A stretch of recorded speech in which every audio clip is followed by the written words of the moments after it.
Nung bata pa lang ako, bilib na bilib ako kapag nakakita ako ng baha. Hindi ko kasi naranasan na pasukin ng baha sa loob ng bahay. Kapag malakas ng ulan dati, hindi kami pinapalabas ng mga magulang namin. Lalo na yung pinaka-reyna sa loob ng bahay namin, si Lola. Kinanatoy, wag na kayong lumabas ng bahay pag baha. Maleptospirosis kayo dyan. Pero, isang beses sa buhay ko, sinubukan kong lumabas. Huwag kayong mag-alala, malaki naman na ako nito. Saka malaki na ako ngayon. Buhay pa ako. Wala namang masamang nangyari sa akin.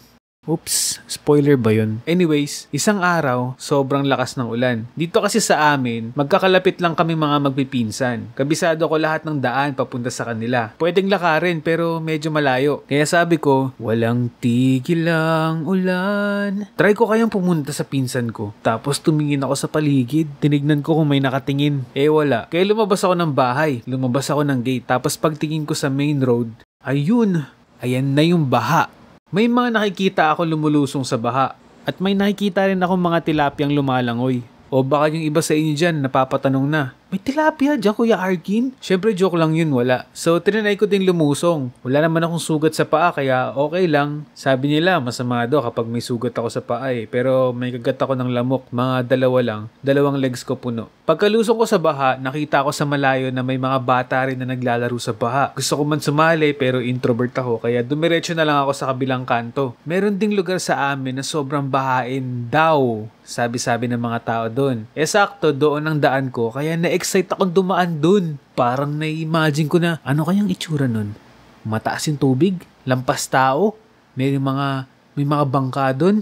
May malakas na alon? Pero kung malala talaga, syempre hindi ako lalangoy. Gusto ko lang talagang maranasan na lumusong sa baha, yung hanggang baba lang ng tuhod. Yun lang naman. So tuloy-tuloy yung adventure ko. At pang ilang kanto na ako, nakita ko na yung tulay.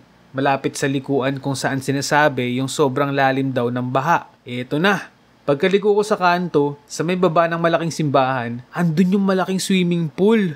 Tapos nagtaka ako, akala ko may baha, ba't swimming pool to? Yun pala, sa may kabila. Kaya pagpunta ko dun, ayan, sobrang lalim ng baha. Walang tao na lumulusong. Tapos naalala ko merong sinabi si Lola na paalala kapag may mga bahang ganito. Sabi niya sa amin, iwasan niyo yung mga baha. Kasi kapag may poste ng kuryente na bumagsak dyan, makuryente yung buong baha, pati ikaw.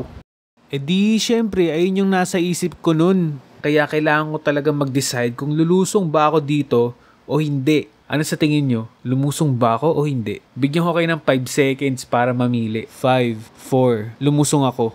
Kahit walang tao na lumusong ako. Hindi naman pala ganun kalalim.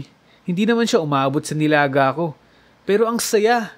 Ang sarap sa feeling. Dahil siguro first time ko to nung bata ako. Or ewan ko dahil ba pinipigilan kami na huwag maglaro at lumusong sa baha. Kaso habang naglalakad ako, naiisip ko pa rin yung leptospirosis at yung kuryente na sinasabi ni Lola. Kaya nakatingin lang ako sa baba at sa gilid ko. Tapos habang naglalakad ako, bigla ako may nakitang malaking, basta biglang lumutang na lang. Doon na ako nag-alangan sa buhay ko. Kaya napatakbo kaagad ako pabalik habang sumisigaw ako ng, grabe, ayoko na lumusong sa paa.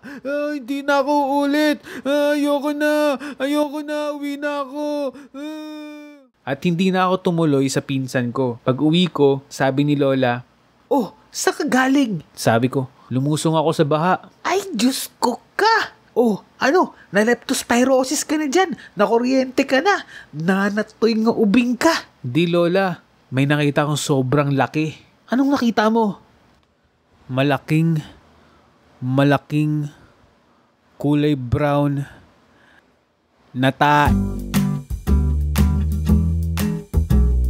pero legit, trauma talaga ako nun.